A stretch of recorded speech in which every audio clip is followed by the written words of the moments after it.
रहेगी। और इसके बाद अब सवाल नंबर तीसरा है सर्वे का। रील्स और वीडियो बनाने वाले इन्फ्लुएंसर्स अपने व्यूज के चक्कर में धार्मिक स्थानों की पवित्रता प्रभावित करते हैं और ऐसे में 76% लोगों का कहना है कि हाँ ऐसा होता है, 20% लोगों का कहना है कि नहीं ऐसा नहीं है, 4% लोगों का कहना है कि इसमें कुछ भी कहा नहीं जा सकता है।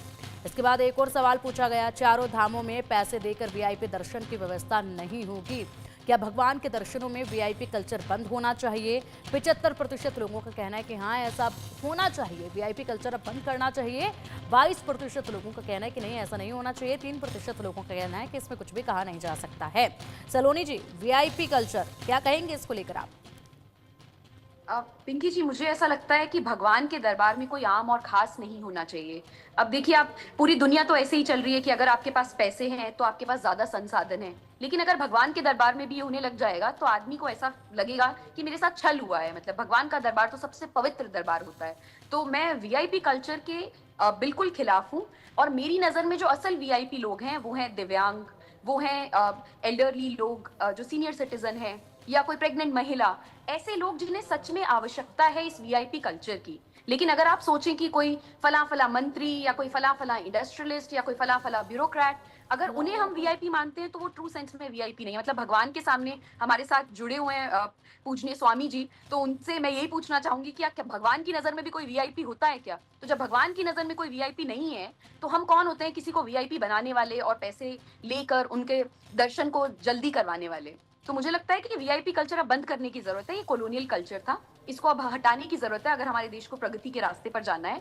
और धर्म से उसकी शुरुआत होनी चाहिए, क्योंकि धर्म सबका साझा है, किसी की जागीर नहीं है कि हम सोचें कि किसी एक ही इंसान की जागीर है। जो भी इंसान धर्म में आस्था रखता है या जो भी उस धर्म की मर्यादा को समझता है, मुझे लगता है उसके लिए उस धर्म उसकी अपनी पर्सनल प्रॉपर्टी भी है। तो धर्म सबके लिए है, किसी एक के लिए नहीं है। और ये वीआईपी कल्चर बिल्कुल बंद होना चाहिए। लेकिन मेरी चिंता ये है कि अगर हम ये कल्चर बिल्कुल बंद कर देंगे तो इसमें हम उन वीआईपीज को जो एक्चुअल में वीआईपी हैं, जैसे कि दिव्यांग, जैसे कि सीनियर सिटीजन, जैसे कि प्रेग्नेंट महिलाएं, जैसे कि कोई भी ऐसा इंसान जिसे मदद की जरूरत है, तो मुझे लगता है उनके लिए स्पेशल दर्शन होने ही चाहिए। पर बाकी सब लोगों के लिए सामान्य तरीके से दर्शन होने चाहिए।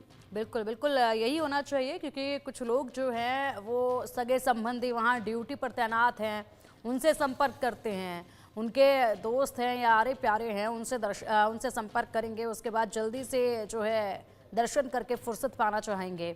और अगर आप जा रहे हैं चार धाम तो वहाँ पर समय दीजिए, बाकी लोगों की तरह लाइन में लगिए, उसके बाद दर्शन कीजिए, क्योंकि उसका आनंद भी अपना एक अलग ही आनंद होता है।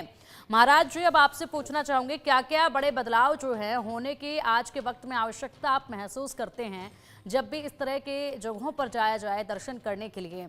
और कितने जो चीज़ें हैं जो पहले के मुकाबले और आज के मुकाबले में इन पवित्र जगहों पर बदली आपने देखी हैं, और क्या मजबूत फैसले लेने की ज़रूरत आप महसूस करते हैं?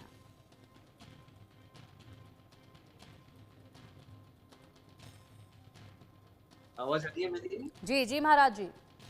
हाँ, क्षमा चाहता हूँ, क्षमा चाहता हूँ।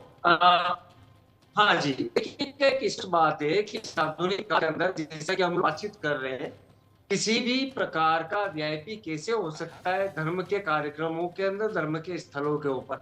वो दूर बैठा जंगलों में बैठा हुआ साधु जो 13 अखाड़ों में से एक अखाड़ों से संबंधित है और वो निरंतर उससे उसका जीवन दे रखा है प्रभु अर्चन के लिए, प्रभु की वंदना के लिए। वो साधु है, वो सन्यासी है। हमारी दृष्टि के अंदर सबसे प्रथम पात्र वो होता है, इसलिए हमने उनके लिए सदियों से बात करी। कई बार जैसे अभी कहा सलोनी जी ने कि दिव्यांग है, बुजुर्ग है, जो ओवर एजेड है, उनको हमें स्वयं को, यदि हम साधु है तभी हम ले जाकर के उनको व्हील चेयर पे दर्शन करवाते हैं कि आपको दर्शन करना चाहिए, क्योंकि यही मात्र भक्ति पितृ भक्ति है, यही हमारे यहाँ का संस्कार कहता है। किंतु दिक्कत कहाँ आ रही है कि कुंभ का स्नान हो, किसी मंदिर का दर्शन हो, हमारे यहाँ के मंत्री संतरी जा करके सारे मॉब को रुकते और खुद जाकर के नहाते और वहीं पर चाटू का उनका स्नान भी करवाते। तो ये बड़ा मजाक है। इस देश के सनातन के अंदर, इस देश के संविधान के अंदर इसका कोई भी प्रावधान नहीं होना चाहिए, बल्कि इन सबको एक अपराध जिसे कह सकते हैं, आचार संहिता के विरुद्ध एक कर्म मानना चाहिए, कोड ऑफ कंडक्ट के अगेंस्ट मानना चाहिए। हमारे धर्म स्थलों का एक कोड ऑफ कंडक्ट है, उस कोड ऑफ कंडक्ट के अंदर एक वेशभूषा है कि ये वेश पहन करके, ये वस्त्र पहन करके जाया जाएगा। वहां का एक अपने आप एक आचरण है कि यही आचरण का पालन करते हुए आपको वहां पर रहना है, पंक्तिबद्ध रहना है, अनुशासित रहना है और अनर्गल प्रलाप विलाप नहीं करना है, साथ में किसी भी प्रकार की किसी कोई गतिविधि नहीं करना है, जैसे कि धूम्रपान, मदिरापान इत्यादि। हर जगह की अपनी मर्यादा है। इसको बड़ी सख्ती से लागू करने के लिए हमने प्रस्तावना सनातन आयोग की, बोर्ड की नहीं, सनातन आयोग की क्यों करी थी कि सनातन धर्म के अंदर शासन भी क्या चाह रहा है कि वो उद्योगों से आय अर्जित न करे और मंदिरों की आय को वो स्वयं उत्सर्जित करके अपने आप में डिपॉजिट करे। तो उससे कोई सनातन का वैभव बहुत तेजी से नहीं फैलेगा, सिर्फ और सिर्फ दारू गाय मान लिया जाएगा। तो मठ मंदिर को मुक्त करना यदि है तो हमारे हाथ में समझाइश हो, तो साथ में दंड देने की व्यवस्था भी हो।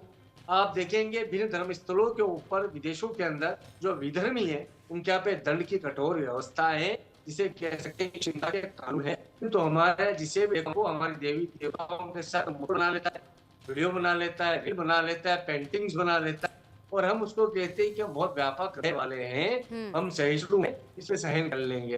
तो वो आज चलते चलते कहाँ तक बात आ गई कि हमारे स्वयं के स्वधर्मी हूँ भले ही यदि वो उच्च पदस्थ है तो वो मजाक बना लेते हैं। कोविड के दौरान भी जाकर मंदिरों का दर्शन करते हैं और वहीं पर कितना भी बड़ा उत्सव हो, शिवरात्रि का हो, उसके अंदर भी प्रथम पंक्ति में जाते हैं और साधु संत बेचारे तकते रहते हैं उनका, और तो वो उचित नहीं है। साधु संतों को मुख्य रूप से आगे आना होगा, क्योंकि सनातन की धर्म व्यवस्था के संरक्षक महामंडलेश्वर महंत 13 अखाड़े, इनके हाथ में वो व्यवस्था देनी होगी, क्योंकि उसके जरिए ही वास्तविक हिंदू वैदिक सनातन धर्म का अनुशासन स्थापित होगा। तो ये हमें इसकी कानूनन या संवैधानिक व्यवस्था को लागू करना होगा। बिल्कुल महाराज जी, बिल्कुल इस दिशा में जो है अब कदम उठाने होंगे, क्योंकि जिस तरीके से हम प्रचार प्रसार बखूबी कर रहे हैं, लेकिन साथ ही साथ कुछ मर्यादाएं हैं, उनका पालन जो है वो होता नजर नहीं आता है और ऐसे में बड़ा नुकसान जो है वो हो भी रहा है और आने वाले वक्त पर देखा भी जा सकता है। इसलिए इस तरफ जो है अभी से कदम उठाने होंगे ताकि आने वाले पीढ़ी के लिए हम इन सब चीज़ों को संजो कर रख पाएँ, मर्यादा जो है वो बना पाएँ और आने वाली पीढ़ी को भी इस मर्यादा का एहसास जो है वो दिला पाएँ। ये बेहद ज़रूरी है।